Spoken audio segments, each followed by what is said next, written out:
श्री राधे। नमस्कार दोस्तों, आप सभी का हमारे YouTube चैनल में स्वागत है।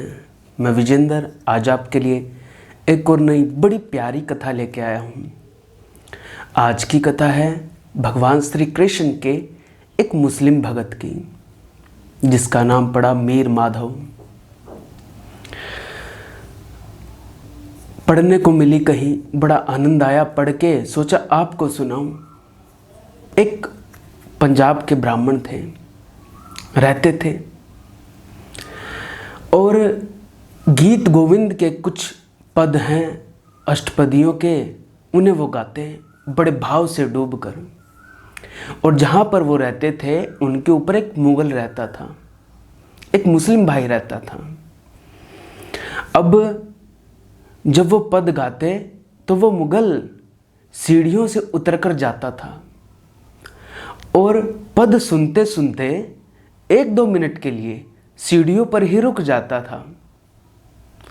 ब्राह्मण को ये बात पता चली। उसने देखा कि जब मैं पदों का गायन करता हूँ तो ये भाई यहाँ रुक जाता है। तो उसने पूछा कि भाई एक बात बता, जब मैं पद गाता हूँ तो तुम रुक जाते हो, क्या बात है? क्या तुम्हें कुछ समझ में आता है? क्या तुम्हें कुछ लगता है?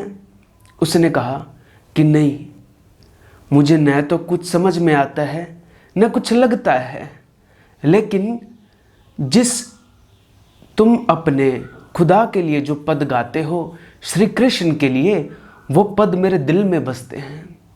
मानो मैं उनकी गिरफ्त में जा रहा हूँ, वो मुझे गिरफ्तार कर रहे हैं, ऐसा मुझे प्रतीत होता है, ऐसा लगता है।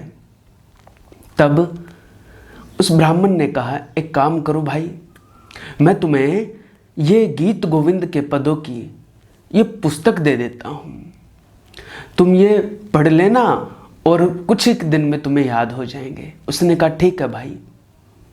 उसने ब्राह्मण भाई ने उस मुस्लिम भाई को वो पुस्तक दे दी और अब तो उस पुस्तक के पदों को वो मुगल याद करने लगा। थोड़े दिन में पद याद हो गए और वो यहाँ तहाँ जहाँ भी जाता पदों को गाता। अब उस ब्राह्मण भाई ने देखा कि ये जो भाई है ये कृष्ण के पदों को जहाँ भी जाता है वहीं गाता है। उसने कहा भाई सुनो मेरी बात, ये वो पद नहीं है जहाँ तहाँ तुम बैठकर गा सको। क्यों? क्योंकि जहाँ पर ये पद गाए जाते हैं वहाँ पर श्याम सुंदर खुद उपस्थित हो जाते हैं। गीत गोविंद के पद हैं ये, ऐसे मत गाया करो। तो उसने कहा अच्छा, तो मैं कैसे गाऊं? तो उसने कहा जब आपको गाना हो तो आप एक राजगद्दी बिछाओ और उस गद्दी पर भाव से श्याम सुंदर को विराजमान करो और पद गाओ। तब उस मुगल ने कहा यह तो मेरे लिए संभव नहीं है, मैं तो नौकर हूँ, मेरा मालिक तो कोई और है, जब चाहे वो मेरे को बुला लेता है तो मुझे छोड़ के जाना पड़ेगा। ये बात कही। अब उस ब्राह्मण भाई ने कहा कि कोई बात नहीं, जब आपके सरकारी कार्य जो काम काज है आपके वो पूरे हो जाएं तो आप घर आओ, घर आके गद्दी बिछाओ और भगवान की सेवा करो, उनके पदों को गाओ सुनाओ। अब तो मुगल भाई ये भी करने से मना कर देता है कि मैं तो राजा का नौकर हूँ और मुझे तो 2-2 3-3 दिन बाहर रहना होता है, घोड़ों पर ही सोना होता है, कैसे मैं इन पदों को गा पाऊँगा? मेरे लिए संभव नहीं है, बड़ा मुश्किल है। लेकिन मैं इतनी मेरे को इस कृष्ण के पदों की आदत हो गई है कि मैं गाए बिना रह नहीं पाता, क्या करूँ? कोई उपाय तो बताओ। तब उस ब्राह्मण देवता ने उसे तीसरा उपाय बताया कि भाई तू एक काम करना, जब तू घोड़ों पे जाए, घोड़े पे बैठे तो घोड़ों के जीन के आगे एक गद्दी बिछा लेना और उस गद्दी पर श्याम सुंदर को विराजमान करना और अपने पदों को सुनाना। अब उस मुगल को यह चीज़ बड़ी ही प्रिय लगी, प्यारी लगी। प्यारी क्यों लगी? क्योंकि भक्ति गुरु वो है जो हमें भक्ति करना सहज कर दे, मुश्किल नियमों में न डालें। जैसे हमारे लिए अनुकूल हो इतना गुरु करे, फिर आगे काम उस परवरदिगार का है, परमात्मा का है, श्री कृष्ण का है।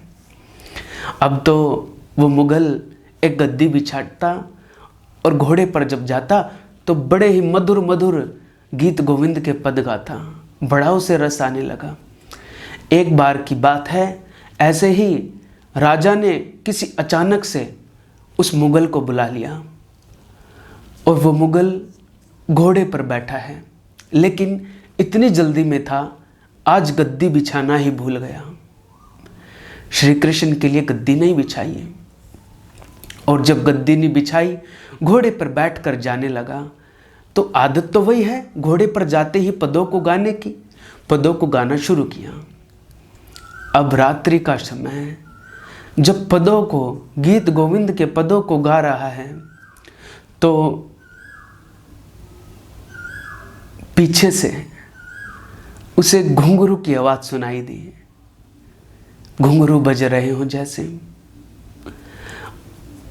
थोड़ी देर हुई, वो गीत गाता और पीछे घुंघरू की आवाज। बड़ा हैरान, पद गाना रुकता तो घुंघरू की आवाज भी आनी बंद हो गई। काफी देर हो गई, तब उसने सोचा कि पीछे जरूर कोई ना कोई है, कोई साया ना हो। तुरंत घोड़े से उतरा, घोड़े से उतरा और पीछे मुड़ा, देखा उसने तो तभी श्याम सुंदर उसके सामने आ गए, प्रकट हो गए। अब तो वो मुगल श्री कृष्ण को एक टक निहारता रहा और कहा, प्रभु आप ही कृष्ण हैं, आप ही श्याम सुंदर हैं? बोले हाँ। तो बोले, प्रभु आप घोड़े के पीछे पीछे क्यों चल रहे हो, आगे आगे चलिए ना, आप तो मालिक हैं, हम तो नौकर हैं, हम तो दास हैं, और आप हमारे पीछे चलो ये हमें मंजूर नहीं है, आगे बैठिए, आपके लिए गद्दी है। तो कृष्ण बोले, अच्छा भाई तो ये बता गद्दी कहाँ? बोले ये रही घोड़े पे। अब देखा तो याद आया कि गद्दी तो परमात्मा के लिए बिछाना ही भूल गया। खूब रोया है कि हे केशव, हे माधव,